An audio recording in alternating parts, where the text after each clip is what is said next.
we had pretty good feedback about the whole process of mentorship regarding the capacity building in the region. We got the confirmation from the last cycle also that these kind of programs should be more enhanced, should be more funded, and happening on regular basis, because the transfer of the knowledge from different entities,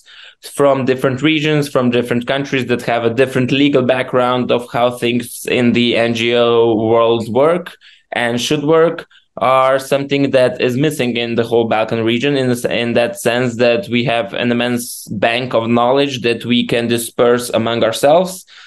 in the region to enhance cultural workers and NGOs working in the field of culture and advocacy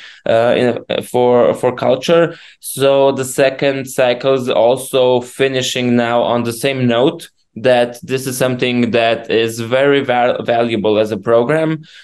for anybody that participated. We also had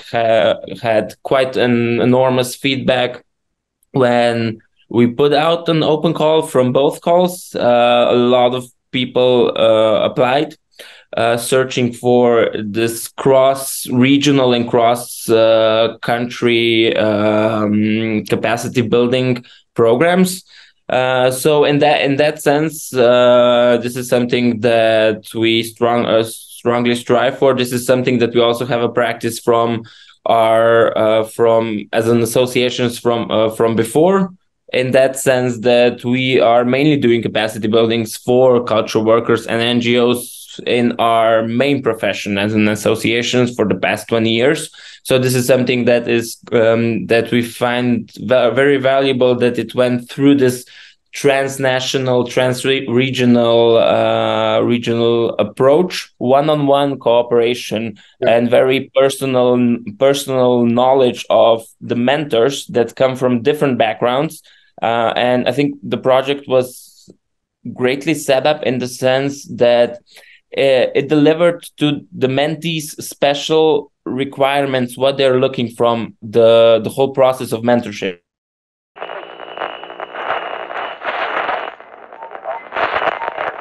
The second part of the Reg Lab project is also our source books, which was in cooperation with the partners in the whole Reg Lab project. I think this is something we are at the end of the second one now, which will be published, I think, in the next month, in December. From the experience from the first one and the second one, we are now preparing also the third one. It's also a very good experience of mapping out different cases from our regions that might help enhance how people, especially from the NGO sector, look at different things, look at the basis of, for example, from the last source book, grassroots spaces, how to,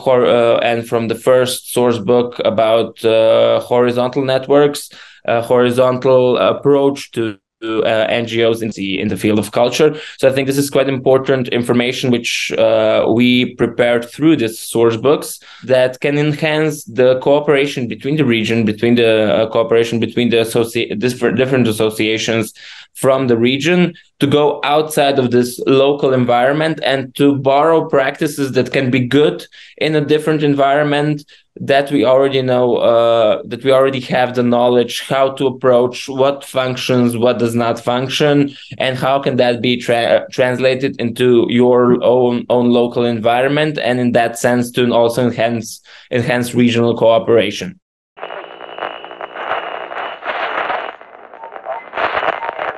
The third part was mostly on advocacy. Advocacy side, on meeting different decision makers in the scope of the meetings in Slovenia with the Ministry of Culture, for example, and so on, which is our primary work as an association already. So we just kind of facilitated and helped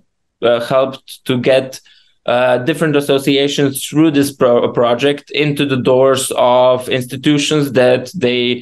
we already had good experience with, that we already have people and connections there. So I think this is a crucial part of the project, that through this project we could show that regional cooperation is something that we need to enhance more, that it has a very positive effect on how we understand culture, how we understand the development of the whole independent culture sector in the history of the Balkan region, that we cannot just put aside. So I think this project showed that we need to step forward in enhancing this cooperation, enhancing the region as itself through these kind of projects.